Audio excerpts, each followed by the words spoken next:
আপনি কি জানেন বাইবেল এটা কোথায় বলা আছে? তো কে কঠোর পরিশ্রম করছে, আমি না আপনি? ইহুদিরা বলছে আমরা তোমাকে পাথর মারতে চাই।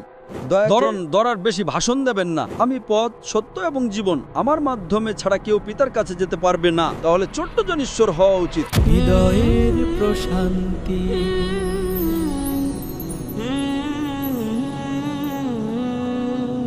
তো সবার আগে আমি অবশ্যই বলবো, আমি আপনাকে কিছুদিন ধরে চিনি। আমার একজন মুসলিম বোন আছে এই ভিড়ের মধ্যে কোথাও, এবং সে আমাকে আপনার ভিডিও বা লেকচার পাঠায় এবং আমি শুনি, এবং আমি অবশ্যই বলবো আপনার উপস্থিতিতে থাকা আমার জন্য বিশাল সম্মানের বিষয় স্যার। প্রথমত, আমার প্রশ্ন করার আগে আমাকে একটা ভিত্তি স্থাপন করতে হবে। আমাকে প্রথমে আপনাকে জিজ্ঞাসা করতে হবে, আপনি একজন মুসলিম হিসাবে বাইবেলে বিশ্বাস করেন কি না? ভাই প্রশ্ন করেছেন যে আমি বাইবেলে বিশ্বাস করি কি না। না, আমি বর্তমান বাইবেলে বিশ্বাস করি না। আমি সেই আসল ওহী বা প্রত্যাদেশে বিশ্বাস করি যা যীশু ঈসা আলাইহিস সালামের উপর নাজিল হয়েছিল, যা হলো ইনজিল। খ্রিস্টান পণ্ডিতরা বলেন বর্তমান বাইবেল আসল ইনজিল নয়। আমি আসল ইনজিলে বিশ্বাস করি, সেই ওহী যা যীশু খ্রিস্ট ঈসা আলাইহিস সালামের উপর নাজিল হয়েছিল। খ্রিস্টান পণ্ডিতরা বলেন বর্তমান বাইবেলের 24,000 পাণ্ডুলিপি আছে এবং দুটির মধ্যে কোনো মিল নেই। তাই পণ্ডিতরাই এটাকে ঈশ্বরের বাণী বলে বিশ্বাস করেন না। আমি কিভাবে বিশ্বাস করব? তাই বর্তমান বাইবেল ঈশ্বরের বাণী নয়, এটা একটা মিশ্রণ। এতে কিছু অংশ আছে যা ঈশ্বরের বাণী হতে পারে, কিছু অংশ যীশু খ্রিস্টের বাণী, কিছু অংশ ঐতিহাসিকদের কথা এবং কিছু অংশ পর্নোগ্রাফি। আপনি পর্নোগ্রাফি চেনেন? আমি পর্নোগ্রাফি চিনি না স্যার। বাইবেলে একটা অধ্যায় আছে, ইজিকিয়েল অধ্যায় নাম্বার 24, এটা পর্নোগ্রাফি। আপনি আমাকে $1,000,000 দিলেও আমি এটা পড়তে পারবো না। তাই এই বর্তমান বাইবেল একটা মিশ্রণ। কিছু অংশ আছে যা ঈশ্বরের বাণী, যা কোরআনের সাথে মিলে যায়, তাই ঈশ্বরের বাণী হিসেবে মেনে নিতে আমার কোনো সমস্যা নেই। যা কোরআনের বিরুদ্ধে যায় তা আমি বিশ্বাস করতে পারি না। যিশুর ওপর নাজিল হওয়া আসলে ওই ঈশ্বরের বাণী ছিল, কিন্তু তা সংরক্ষিত হয়নি। খ্রিস্টান পণ্ডিতরাই বলেন যে এটা আপনি আর আমার উপর ছেড়ে দেন, কারণ আপনি বাইবেল পড়েননি। আপনি হয়তো জানেন না যে বাইবেলের 24,000 পাণ্ডুলিপি আছে। আমি বাইবেল জানি, এবং কোনো দুটি হুবহু এক নয়। বাইবেলের এতগুলো সংস্করণ আছে: king James version, new international version, American standard version, revise standard version. আমাদের লাইব্রেরিতে বাইবেলের 250টি ভিন্ন সংস্করণ আছে। কোরআন মাত্র একটা, আরবিতে কোরআন মাত্র একটা, বিভিন্ন অনুবাদ হতে পারে, কিন্তু বাইবেলের আলাদা আলাদা সংস্করণ। তাই বর্তমান বাইবেল আদৌ ঈশ্বরের বাণী নয়। এটা পরিষ্কার। এবং সেটা কি ওল্ড এবং নিউ টেস্টামেন্ট উভয়ের জন্যই প্রযোজ্য? অবশ্যই উভয়ই। আচ্ছা, তো আমার প্রধান প্রশ্ন হল, খ্রিস্টের ঈশ্বরের পুত্র হওয়া এবং খ্রিস্টের ঈশ্বর হওয়ার ধারণাটি আমাদের খ্রিস্টানদের জন্য এমন কিছু যা আসলে বোঝা খুব সহজ। এবং দীর্ঘ সময় ধরে আমি ভেবেছি কেন খ্রিস্টের ঈশ্বরের পুত্র হওয়া এবং খ্রিস্টের ঈশ্বর হওয়ার ধারণাটি আমাদের খ্রিস্টানদের জন্য বোঝা সহজ হয়েছে। আমাদের জন্য এটা বোঝা সহজ হয়েছে কারণ আমরা সেই ধারণার জ্ঞান বাইবেল থেকে পেয়েছি।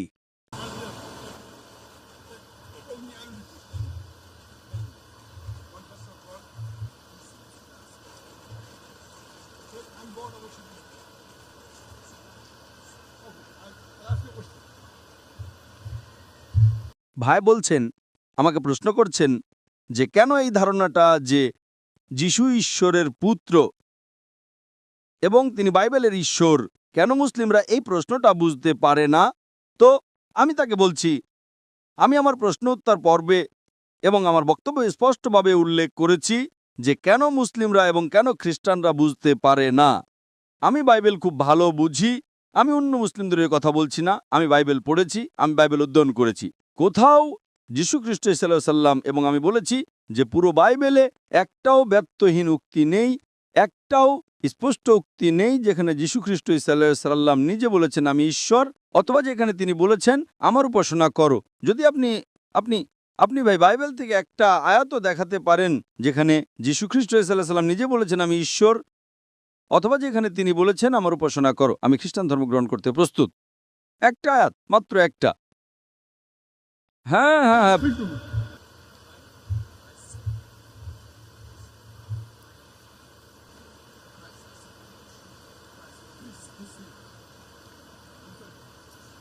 ভাই বলেছেন তিনটি জায়গায় যেখানে যিশু দেবত্বের দাবি করেছেন।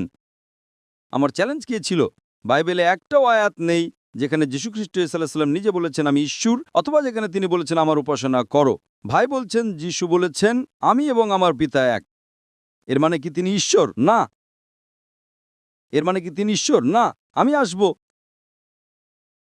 আমার চ্যালেঞ্জ ছিল আমাকে একটা ব্যর্থ ইনুক্তি দেখান, না একটা স্পষ্ট ইনুক্তি দেখান যেখানে যীশুখ্রিস্ট সাল্লাম নিজে বলেছেন আমি ঈশ্বর, অথবা যেখানে তিনি বলেছেন আমার উপাসনা করো।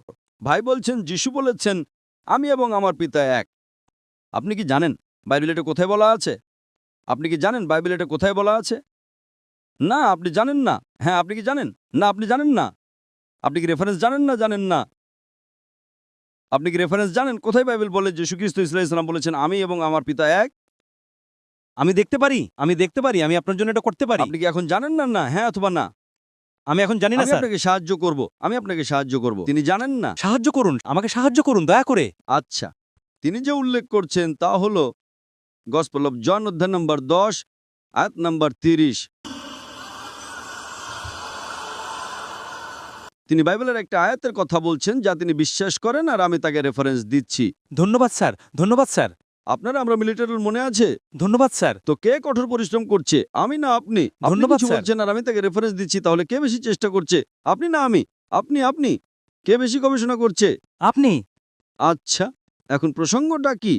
গসপেল অফ জন অধ্যায় নম্বর 10 আয়াত নম্বর 30 প্রসঙ্গের জন্য আপনাকে 7টা আয়াত আগে করতে হবে। আপনি বাইবেল খুলতে পারেন এবং চেক করতে পারেন। আমি আমার মেমরি থেকে বলবো এবং চেক করে দেখেন আমি ঠিক বলছি কিনা। আমার বক্সে একটা বাইবেল আছে। আচ্ছা, ওটা নেন। তাকে সাহায্য করুন প্লিজ, তাকে বাইবেলটা দেন। আমি আমার স্মৃতি থেকে বলছি।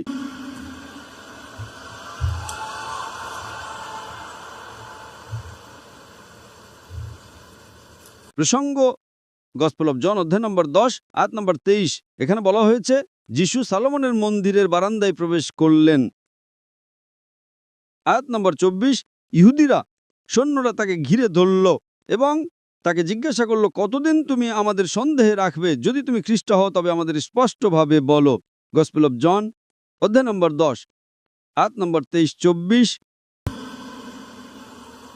গসপেল অফ জন অধ্যায় 10। অধ্যায় নম্বর 10 আয়াত নম্বর 30। আমি এবং আমার পিতা এক। এটা অনেক বেশি। জন সেখানে নেই, জন মাঝখানে থাকবে।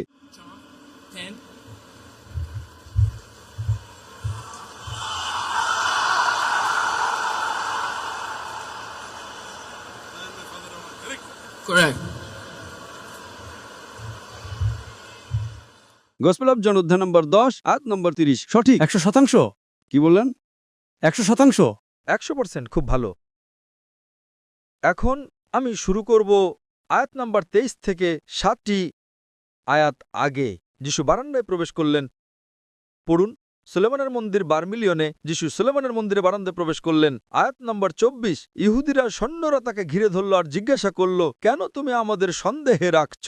যদি তুমি খ্রিস্ট হও তবে আমাদের স্পষ্টভাবে বলো। সঠিক। আয়াত নম্বর 25, আমি তোমাদের বলেছি কিন্তু তোমরা বিশ্বাস করো না। আমি আমার পিতার নামে যে কাজগুলো করি তা আমার সাক্ষ্য দেয়। আয়াত নম্বর 26, তোমরা আমাকে বিশ্বাস করো না কারণ তোমরা আমার মেষ অনুসারী নও। আয়াত নম্বর 27, আমার অনুসারীরা আমার কথা শুনে এবং তারা আমাকে অনুসরণ করে, কেউ তাদের আমার হাত থেকে কেড়ে নিতে পারবে না। আয়াত নম্বর 29, আমার পিতা যিনি সবার চেয়ে মহান, সবার, কেউ তাদের আমার পিতার হাত থেকে কেড়ে নিতে পারবে না। আয়াত নম্বর 28, কেউ তাদের আমার হাত থেকে কেড়ে নিতে পারবে না।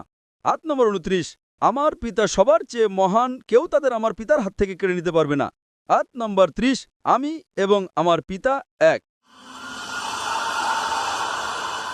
হ্যাঁ, এটা উদ্দেশ্যের দিক থেকে এক হওয়ার কথা বলছে, যুক্ত হওয়ার দিক থেকে এক নই। তার মানে যীশু খ্রিস্ট সত্য সম্পর্কে বলছিলেন। যখন তিনি সত্য সম্পর্কে বলছেন, বার্তাটি একই ছিল। যদি আমি এবং আমার বাবা ডাক্তার হই, আমি একজন ডাক্তার, আমি এবং আমার বাবা এক, এর মানে কি আমরা যুক্ত? না, পেশায় আমরা এক। তিনি ডাক্তার, আমি ডাক্তার। তিনি মানুষকে সুস্থ করেন, আমি সুস্থ করি। এর মানে এই নয় যে আমি আমার বাবা। আপনি বুঝতে পারছেন, আমার বাবা ডাক্তার, আমি ডাক্তার এবং আমার বাবা এক। প্রসঙ্গটা দেখুন, কেউ তাদের আমার হাত থেকে কেড়ে নিতে পারবে না। প্রসঙ্গ আয়াত নম্বর 28, কেউ তাদের আমার হাত থেকে কেড়ে নিতে পারবে না। আয়াত নম্বর 29, আমার পিতা সবার চেয়ে মহান, কেউ তাদের আমার পিতার হাত থেকে কেড়ে নিতে পারবে না। আমি এবং আমার পিতা এক। যদি আপনি বলেন আমার পিতা আর আমি এক, এর মানে যিশু ঈশ্বর। যদি তর্কের খাতিরে মেনে নিই আপনার কথা, তাহলে গসপেল অফ জন অধ্যায় নম্বর 17 আয়াত নম্বর 21 বলছে, যিশু বলছেন আমার পিতা আমার মাঝে, আমি তোমাদের মাঝে। যিশুর 12 জন শিষ্যকে বলছেন, যদি আপনি বিশ্বাস করেন এটা এক, তবে 14 জন ঈশ্বর হওয়া উচিত। যিশু, আপনি খুঁজুন গসপেল অফ জন অধ্যায় নম্বর 17 আয়াত 23। এখানে বলা হয়েছে, যিশু বলছেন, আমার পিতা আমার মাঝে, আমি তোমাদের মাঝে। তিনি 12 জন শিশুকে বলছেন যে আমি তোমাদের মধ্যে। তাহলে 14 জন ঈশ্বর হওয়া উচিত। কেন 3 জন ঈশ্বর? তাহলে এই এক মানে সত্তা হিসেবে এক নয়, এর মানে উদ্দেশ্যে এক। তাই ঈশ্বরের উদ্দেশ্য একই ছিল। যিশু খ্রিস্ট যা শিক্ষা দিয়েছেন তা একই উদ্দেশ্য ছিল, তার শিষ্যরা যা অনুসরণ করেছিল একই উদ্দেশ্য ছিল। আসলে 14 জন ঈশ্বর। এখান থেকে আমরা জানতে পারি এর মানে এক সত্তা নয়, মানে উদ্দেশ্যে এক। আয়াত নম্বর 31, আমি চালিয়ে যাচ্ছি। আয়াত নম্বর 31, ইহুদিরা যিশু খ্রিস্টকে শান্তি বর্ষিত হোক পাথর মারার জন্য পাথর তুলে নিল।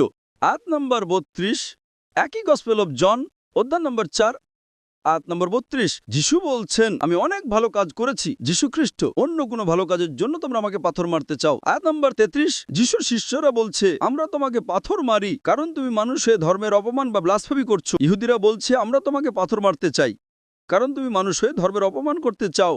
তার মানে তারাও ভুল বুঝেছিল যে তিনি নিজেকে ঈশ্বর দাবি করেছেন, ঠিক যেমন আপনি ভুল বুঝছেন। আয়াত নম্বর 34, স্পষ্টীকরণ। যিশু বলছেন, তোমাদের ধর্মগ্রন্থে কি বলা নেই যে যদি ঈশ্বরের বাণী কোনো ব্যক্তির কাছে আসে তবে তাকে ঈশ্বর বলা হয়? সামস অধ্যায় নম্বর 82 আয়াত নম্বর 6, 82তম সাম আয়াত নম্বর 6, তোমরা ঈশ্বর। তাহলে যদি ঈশ্বরের বাণী কোনো ব্যক্তির কাছে আসে আর আপনি ঈশ্বর বলেন, তবে ধর্মগ্রন্থ কোনো আইন ভঙ্গ হয় না। তার মানে স্মলজি দিয়ে ঈশ্বর, মানে ঈশ্বরের বার্তাবাহক, সমস্যা নেই। প্রসঙ্গটা পড়ুন, কোথায় বলা আছে যিশু ঈশ্বর? যদি আপনি সত্যি মনে করেন আমি এবং আমার পিতা এক, তাহলে আপনাকে বলতে হবে যিশু, পিতা এবং 12 জন শিষ্য এক, সব শিষ্য ঈশ্বর, এমনকি থমাস, এমনকি পিটার। আপনি কি বিশ্বাস করেন থমাস ঈশ্বর? থমাস ঈশ্বর? থমাস ঈশ্বর? থমাস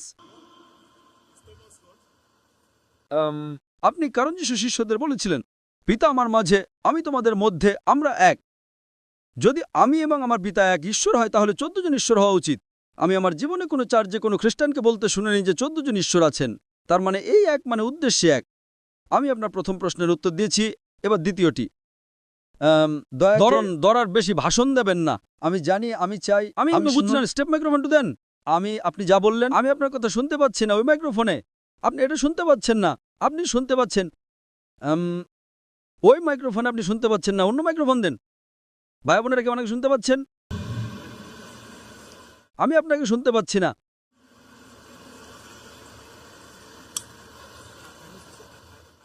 আপনি কি চান?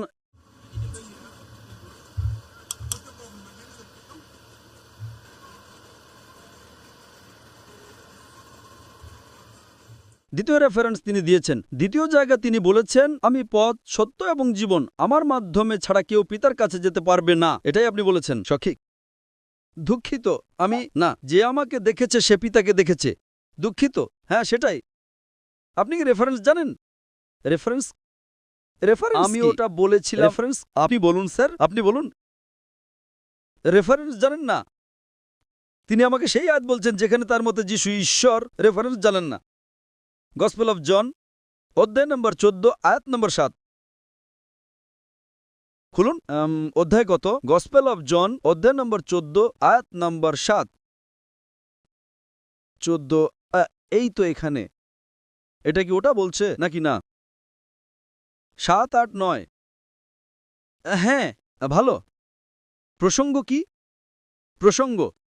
প্রসঙ্গ হচ্ছে আয়াত নম্বর 1-এ যান। আয়াত নম্বর 1, গসপেল অফ জন অধ্যায় নম্বর 14 আয়াত নম্বর 1, যদি তোমরা পিতাকে বিশ্বাস করো আমাকেও বিশ্বাস করো। আমার আয়াত নম্বর 2, আমার পিতার প্রাসাদে আমার পিতার বাড়িতে অনেক মহল আছে। আমি তোমাদের জন্য জায়গা প্রস্তুত করতে যাচ্ছি। আমি যাচ্ছি এবং তারপর তোমরা অনুসরণ করবে। তখন থমাস বলেন, আপনি কোথায় যাচ্ছেন আমরা জানি না। তখন তিনি বলেন, আমি পথ, সত্য এবং জীবন, আমার মাধ্যমে ছাড়া কেউ পিতার কাছে যেতে পারবে না। আয়াত নম্বর 6, এটা খ্রিস্টান মিশনারিদের একটা উপায় যিশুর ইজ্জতের দাবি করার। আপনি অন্যটা বলেননি, বলেছেন আমি পথ, সত্য এবং জীবন, আমার মাধ্যমে ছাড়া কেউ পিতার কাছে যেতে পারবে না। এই সময়ে প্রত্যেক নবী রাসূলের ছিলেন পথ, সত্য এবং জীবন। সর্বশক্তিমান ঈশ্বরের কাছে কেউ পিতার কাছে যেতে পারবে না, কিন্তু সেই সময়ের মেসেঞ্জারের মাধ্যমে ছাড়া। মুসার সময়ে তিনিই ছিলেন পথ, সত্য এবং জীবন। মুসার শিক্ষা ছাড়া কেউ ঈশ্বরের কাছে যেতে পারত না। যিশুর সময়ে তিনিই ছিলেন পথ সত্য এবং জীবন। যিশুর শিক্ষা ছাড়া কেউ ঈশ্বরের কাছে যেতে পারত না। এর মানে এই নয় যে তিনি ঈশ্বর হয়ে যান। নবী মোহাম্মদ সাল্লাল্লাহু আলাইহি ওয়াসাল্লামের সময়ে নবী মোহাম্মদ হলেন পথ সত্য এবং জীবন। নবী মোহাম্মদ সাল্লাল্লাহু আলাইহি ওয়াসাল্লামের মাধ্যমে ছাড়া কেউ ঈশ্বরের কাছে যেতে পারবে না। আবার তিনি বলছেন, এখন থেকে তোমরা আমাকে জানো আর তাকেও। আয়াত নম্বর 7। হ্যাঁ, এখন থেকে তোমরা আমাকে জানো আর তাকেও। ঈশ্বর, এখন তোমরা তাকে জানো এবং তাকে দেখেছ। সঠিক? সঠিক। এখন তোমরা তাকে জানো এবং তাকে দেখেছ। তার মানে বাইবেল অনুযায়ী জানা মানে দেখা। সুতরাং এবং তিনি বলেন, যে আমাকে দেখেছে সে পিতাকে দেখেছে। প্রসঙ্গে জানা মানে দেখা। তাহলে যদি আপনি আমাকে জানেন, আপনি পিতাকে জানেন। যদি আপনি আমাকে দেখেন, আপনি পিতাকে দেখেছেন। একই বিষয়। যদি আপনি মূসাকে জানেন, আপনি পিতাকে জানেন। যদি আপনি মূসাকে দেখেন, আপনি ঈশ্বরকে দেখেছেন। যদি আপনি নবী মুহাম্মদকে জানেন, আপনি ঈশ্বরকে জানেন। যদি আপনি নবী মুহাম্মদকে দেখেন, আপনি ঈশ্বরকে দেখেছেন। প্রসঙ্গে এটা তাদের ঈশ্বর বানায় না। তৃতীয় পার্থক্য, যিশু বলেছেন, আমি আলফা এবং ওমেগা, যার শুরু নেই শেষও নেই। বাইবেল কি বলে না যে যিশু বেথলেহেমের আস্তবলে জন্মেছেন? তার একটা শুরু ছিল। এটা একটা পরস্পর বিরোধী কথা। সঠিক না ভুল? যিশু আলফা এবং ওমেগা, শুরু নেই শেষ নেই। আস্তবলে তার একটা শুরু ছিল। সঠিক না ভুল? সঠিক। তার মানে এটা মিথ্যা। বাইবেল ভুল কথা বলছে। তিনি শুরু নন, যার শুরু নেই এবং জানা। এ কারণেই আমি আপনাকে বলছি বাইবেল অধ্যয়ন করেন। আপনি বাইবেল অধ্যয়ন করেন, আমার ভিডিও দেখেন, আপনি সত্যের পথে আসবেন। আমরা পরের প্রশ্ন নিতে পারি দয়া করে।